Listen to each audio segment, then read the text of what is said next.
नमस्कार। ब्रेक के बाद बहुत स्वागत है आपका इंडिया न्यूज हरियाणा की ई अधिवेशन में।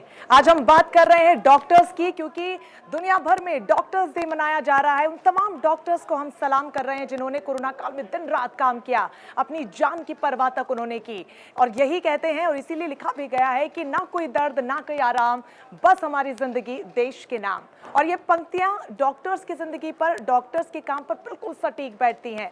वो इसलिए क्योंकि कोरोना काल में दिन रात उन्होंने काम किया, जहां पर हमें सबसे ज्यादा अपने परिवारों की आवश्यकता थी, कि इमोशनल सपोर्ट की आवश्यकता थी। उस वक्त भी हमारे देश के डॉक्टर्स अपने परिवारों से दूर 2 से 3 महीने लगातार उन्होंने दिन रात काम किया। ऐसे में कितनी चुनौतियां उनकी जिंदगी में आई, ये संघर्ष कैसा रहा, उस पर बातचीत के लिए हमारे साथ खास मेहमान हमारे साथ जुड़ रहे हैं। डॉक्टर रणदीप सिंह पुनिया, सीएमओ फरीदाबाद की तरफ से हमारे साथ जुड़ रहे हैं। बहुत स्वागत है सर आपका। इसके अलावा डॉक्टर एसएस बंसल, सीएमडी हैं एसएसबी अस्पताल के, ये भी हमारे साथ जुड़ रहे हैं। बहुत स्वागत है सर आपका भी हमारे ई अधिवेशन में। और सत्र को आगे बढ़ाएंगी मेरी सहयोगी सोनल दैया। सोनल।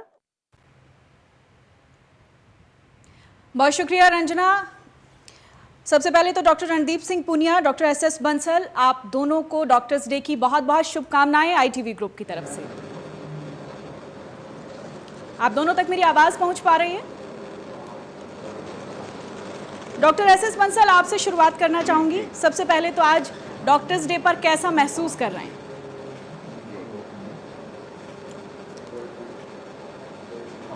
मैं डॉक्टर्स डे पे बहुत ही अच्छा महसूस कर रहा हूँ, क्योंकि मेरे को हर साल डॉक्टर्स डे पे 1 जुलाई को मैंने लाखों पेशेंट्स का इलाज किया है, तो मेरे को बहुत सारे मैसेजेस मिलते हैं, बहुत सारे लोग फ्लावर्स देते हैं, तो वो मैं अपना एक एक्सप्रेस करते gratitude towards me for treating them. तो मेरे को ये दिन इसलिए स्पेशल लगता है बिकॉज मेरे सारे पेशेंट्स आके मुझे धन्यवाद देते हैं और मेरे को मैसेजेस भेजते हैं। बिल्कुल सही कहा आपने। तो और आज के डॉक्टर्स डे पे बड़ा अच्छा लगता है। आज के दिन मैसेजेस बनते भी हैं। आप लोगों ने जो उखड़ती हुई सांसों में सांसें डालने की जो कोशिशें की हैं पिछले कुछ दिनों में, वो जाहिर तौर पर बहुत सराहनीय हैं। Doctor Randeep Singh Punia, doctors day की शुभकामनाओं के साथ पहला सवाल आपसे कि आज के दिन डॉक्टर्स की भूमिका को और पिछले कुछ समय में जिस तरीके से संघर्ष रहा, कोरोना काल में डॉक्टर्स की क्या अहमियत है वो किसी से छिपी नहीं है। इस समय को याद करते हुए और आज इस दिन को देखते हुए क्या कहना चाहेंगे?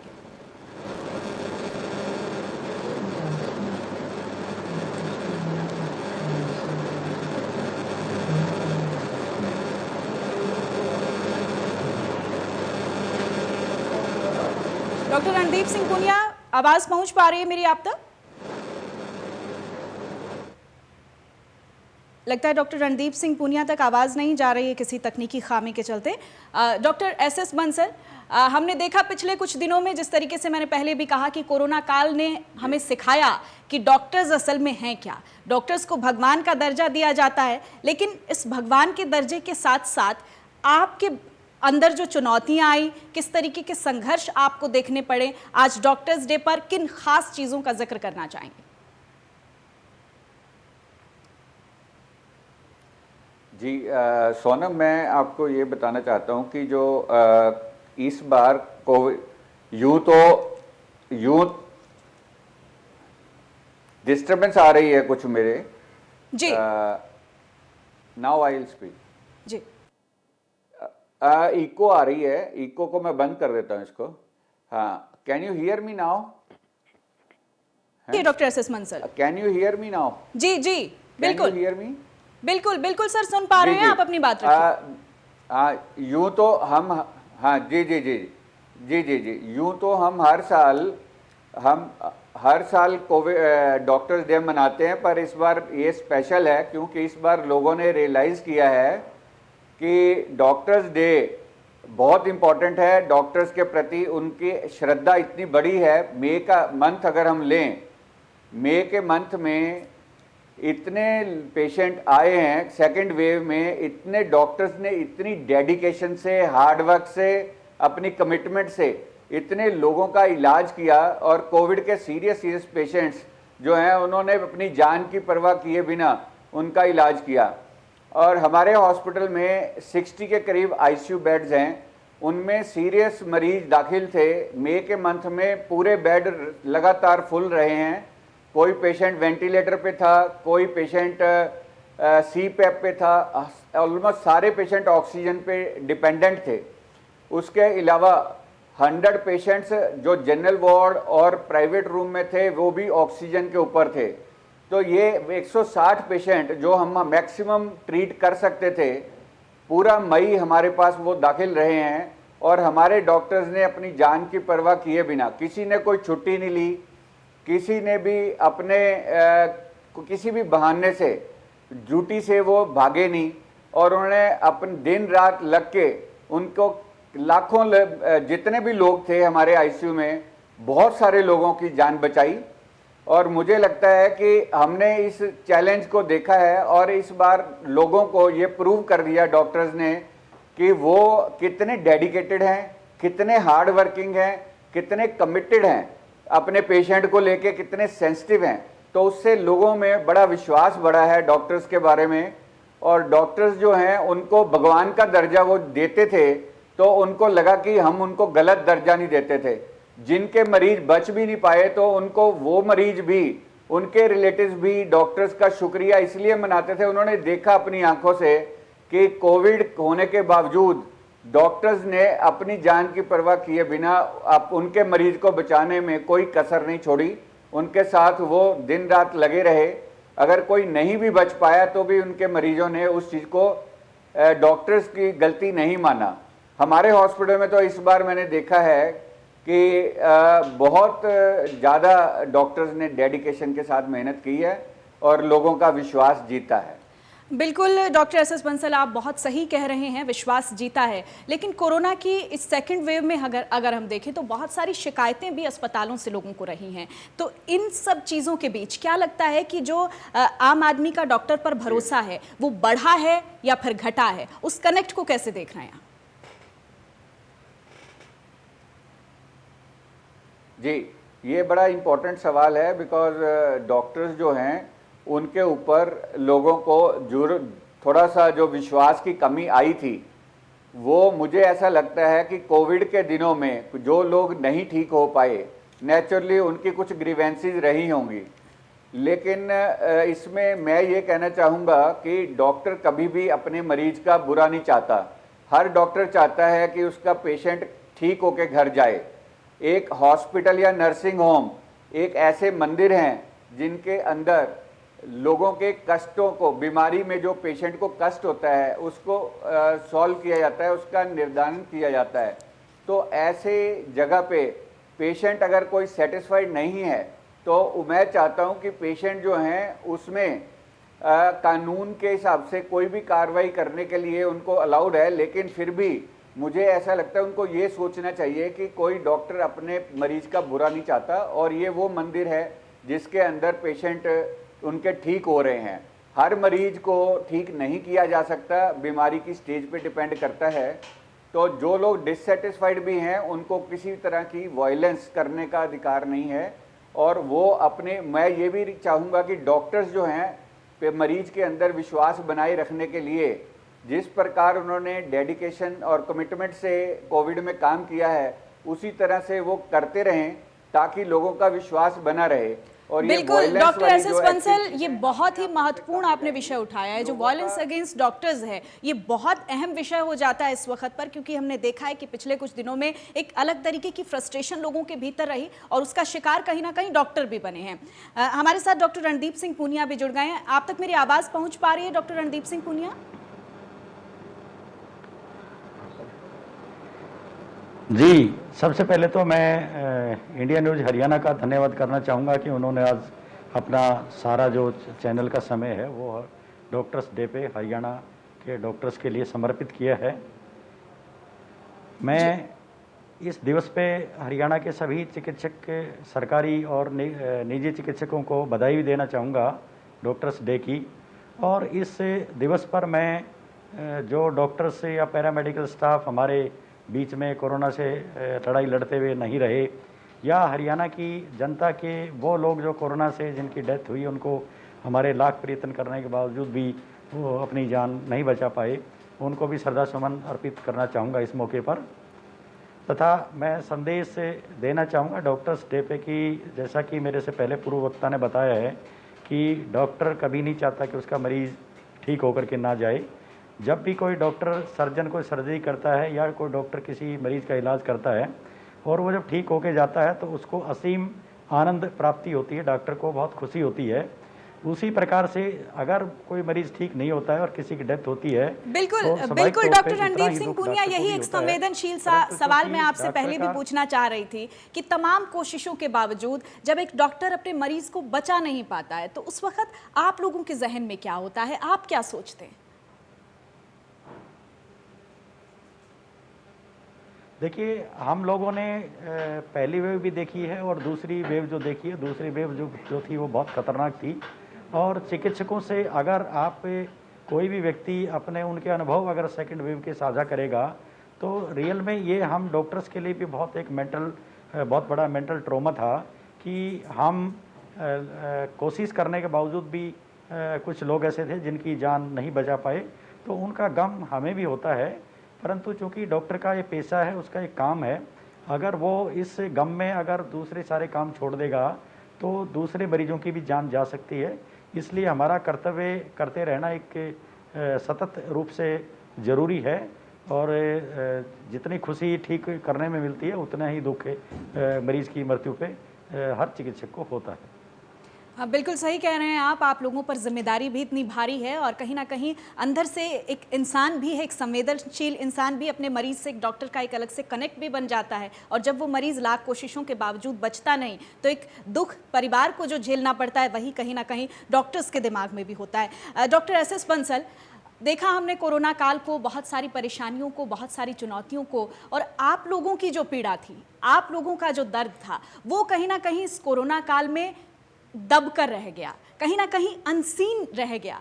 आपको क्या लगता है कि इन चुनौतियों में कभी क्या ऐसा जहन में आया कि डॉक्टरी का जो ये पेशा है इसमें नहीं होना चाहिए था?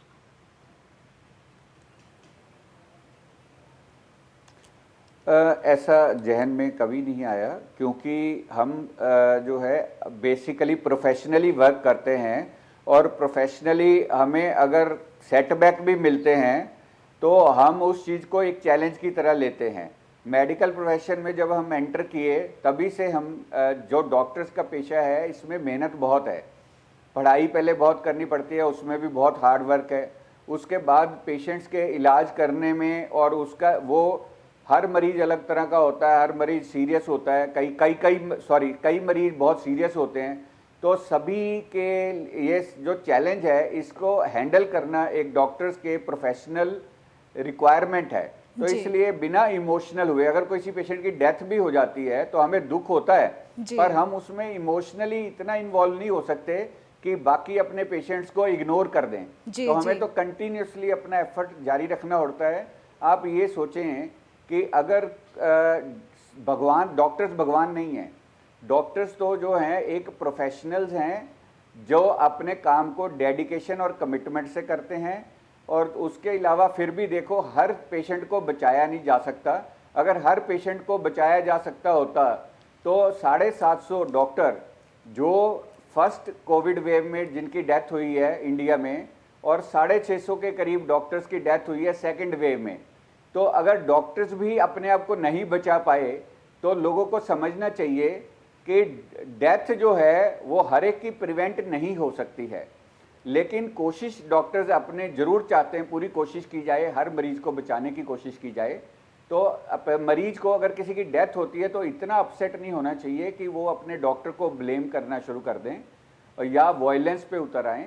उनको डेफिनेटली उनको ये रियलाइज़ करना चाहिए कि डॉक्टर ने कितना एफर्ट किया है। अगर उनके एफर्ट के बावजूद मरीज नहीं बच पाया है तो उनको उसके लिए भगवान की मर्जी मान लेनी चाहिए। जी बिल्कुल बिल्कुल, आप सही कह रहे हैं। इस इमोशनल बहाव में अगर आप बहे तो फिर मरीजों को कौन संभालेगा, ये भी एक बड़ा सवाल है। डॉक्टर रणदीप सिंह पूनिया, जो ये पिछला वक्त हमारा रहा है कोरोना का, इसमें एक सवाल मेरा आपसे है कि सरकार का सहयोग आप लोगों को और समाज का सहयोग, कैसे इन दोनों चीज़ों को देख रहे हैं?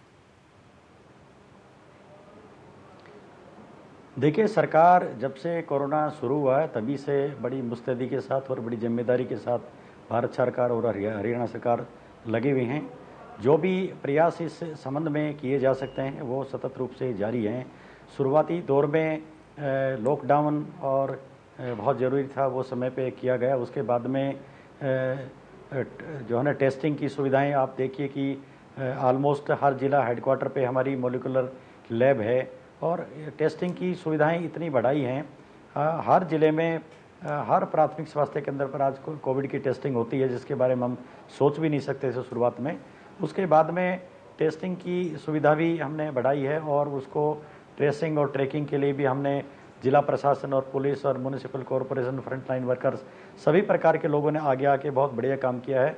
और इसी दौरान आप सबने भी देखा, हमने भी देखा है कि समाज सेवी लोगों ने भी बहुत बढ़ चढ़ के भाग लिया है, चाहे वो लेबर का मामला हो, चाहे वो कोविड के मरीजों के इलाज से संबंधित हो, चाहे वो हमें किसी प्रकार की कोई सहायता एम्बुलेंस के रूप में या अन्य सामान कोई किट देने की हो। तो सभी लोगों ने बहुत पूरी तरीके से, अच्छी तरीके से प्रयास किया है।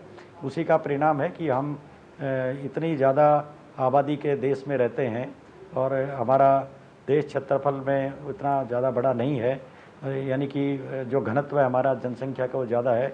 उसके बावजूद भी हम कोरोना से लड़ सके हैं और काफ़ी मुस्तैदी से हम लड़े हैं। वो इसी चीज़ का परिणाम है। सरकार और समाज ने साथ मिलकर के लड़ाई लड़ी है। बिल्कुल डॉक्टर रणदीप सिंह पुनिया, और ये जो चुनौती है ये अब आगे आने वाले समय में और ज़्यादा भारी दिखाई दे रही है, क्योंकि अब फरीदाबाद में डेल्टा प्लस वेरिएंट की एंट्री भी हो चुकी है। आप किस तरीके से स्वास्थ्य सुविधाओं को देखते हैं? क्या फिलहाल काफ़ी हैं या फिर और किन चीज़ों की ज़रूरत महसूस हो रही है? देखिए, मेरे से पहले वक्ता डॉक्टर बंसल ने जैसे बताया है कि डॉक्टर हर वक्त कुछ न कुछ सीखता रहता है, हर मरीज से कुछ सीखता है। तो सरकारी स्तर पे प्रशासनिक अधिकारी होने के नाते हम लोग भी हर वेव से कुछ न कुछ सीखे। पहली वेव से कुछ नया सीखा हमने, जिसको सेकंड में हमने काम में लिया। सेकंड वेव से भी हमने कुछ सीखा है।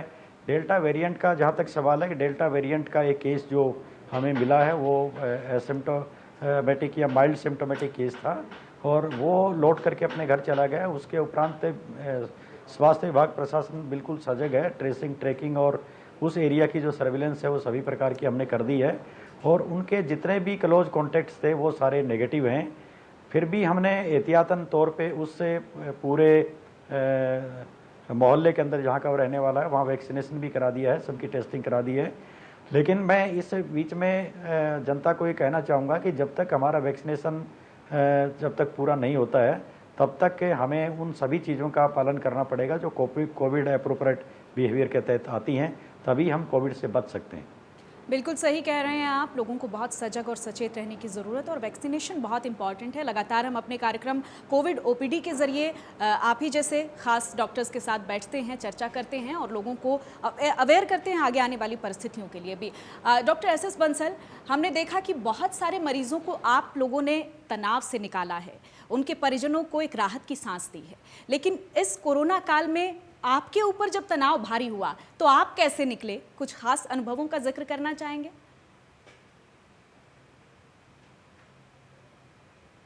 जी जी, हमारे जब कोविड मैक्सिमम पीक पे था मई के मंथ में, फर्स्ट मई से लेके 31 मई तक continuously flow of Covid patients आ रहा था और इतने सीरियस पेशेंट्स थे कि सबको हम बेड भी नहीं दे पा रहे थे और बीच में ऑक्सीजन का क्राइसिस हुआ था। अगर आपको याद हो, ऑक्सीजन पेशेंट जो हैं उनको एक तो पेशेंट्स के लिए बेड अवेलेबल नहीं थे हॉस्पिटल्स में, दूसरा ऑक्सीजन की कमी हो जाती थी। कई बार तो ऐसे होता था कि ऑक्सीजन खत्म होने वाली है और अगर ऑक्सीजन ना टाइम पे पहुंची, ऑक्सीजन का अगर टैंक टाइम पे ना पहुंचा तो पता नहीं कितने पेशेंट हमारे हॉस्पिटल में उनकी डेथ हो जाएगी, क्योंकि ऑक्सीजन पे डिपेंडेंट कम से कम ऐसे 60-70 पेशेंट ऐसे होते थे जिनको अगर 10 मिनट ऑक्सीजन ना मिले तो उनकी डेथ हो जाए। तो ऐसे तनाव भरा हमारा टाइम निकला है मई का, और जिसमें हमने डिस्ट्रिक्ट एडमिनिस्ट्रेशन ने हमारी बड़ी हेल्प की। जब भी ऑक्सीजन ख़त्म होने वाली होती थी तो मुझे डिप्टी कमिश्नर फरीदाबाद से डायरेक्ट मेरा संपर्क था। वो हमेशा मुझे कहते थे कि आपकी ऑक्सीजन ख़त्म होने से पहले हमने कुछ ट्रक्स स्पेयर रखे हुए हैं, वो आपके पास टैंकर, इंडस्ट्रियल ऑक्सीजन के टैंकर जो हैं वो आपके पास, आप हमें सिर्फ 2 घंटे पहले बता देना, हम आपके पास ट्रक पहुंचा देंगे जी। तो इस तरह का कंटिन्यूसली सपोर्ट हमें जो मिला उसकी वजह से हमारी कुछ टेंशन कम हुई। उसके बाद जो पेशेंट्स के एडमिशन नहीं हो पा रहे थे और वो बहुत ज़्यादा ऑक्सीजन डिपेंडेंट थे और बहुत सांस फूल रहा था, ऐसे कोविड के पेशेंट जिनको बेड नहीं कहीं मिल रहा था, उनको लेकर भी हमें बहुत स्ट्रेस रहा और उनको अकोमोडेट करा हमने व्हील चेयर्स पे, ट्रॉलीज में। हमने 2 बेड के बीच में ट्रॉली ली, हमने 100 ट्रॉलीज मंगवाई ताकि ऐसे पेशेंट्स को हम बचा सकें। तो हमने सारे डॉक्टर्स जो हैं काफ़ी स्ट्रेस में रहे, डे नाइट उन्होंने लगा के इन पेशेंट्स की सेवा करी है। पर इस तरह का स्ट्रेस जो हमने फेस किया, इसमें हमें तो दिन रात कोई रिलैक्स करने का टाइम मिला ही नहीं। तो आप ये कहें कि हमने किस तरह से रिलैक्स किया, तो मैं ये कहूँगा कि हम इसमें बिल्कुल रिलैक्स नहीं कर पाए और भगवान इस तरह की सेकेंड वेव दोबारा ना ही आए वैक्सीनेशन की वजह से। जैसे डॉक्टर पुनिया ने बताया, अगर हम कोविड एप्रोप्रिएट बिहेवियर यूज़ करेंगे, पब्लिक सारी यूज़ करेगी और लोग उसको फॉलो करेंगे और वैक्सीनेशन मैक्सिमम लोगों की हो जाएगी, तो मुझे उम्मीद है कि ये जो सिचुएशन है हमें थर्ड वेव में फेस नहीं करनी पड़ेगी। और ये स्ट्रेस हम दोबारा चाहेंगे कि किसी भी डॉक्टर पे इतना स्ट्रेस दोबारा ना आए। बिल्कुल, बहुत शुक्रिया डॉक्टर एस बंसल आपका। डॉक्टर रणदीप सिंह पुनिया आपका भी बहुत बहुत शुक्रिया। तो दोनों डॉक्टर्स का एक खास पैनल हमारे साथ जुड़ा था और कहीं ना कहीं कहना यही है कि तनाव से तो हम कोरोना काल में सब गुजरे हैं, लेकिन डॉक्टर्स के भीतर जो तनाव रहा है उसको शायद हमने सुना भी नहीं, महसूस भी नहीं किया। लेकिन आज हमारी कोशिश अपने इस कार्यक्रम के जरिए यही है, लगातार ये कारवां हमारा आगे बढ़ता जाएगा, तमाम डॉक्टर्स हमारे साथ जुड़ते जाएंगे और उनके अनुभव हम आप सभी से साझा करते जाएंगे। मेरे साथ इतना ही, नमस्कार।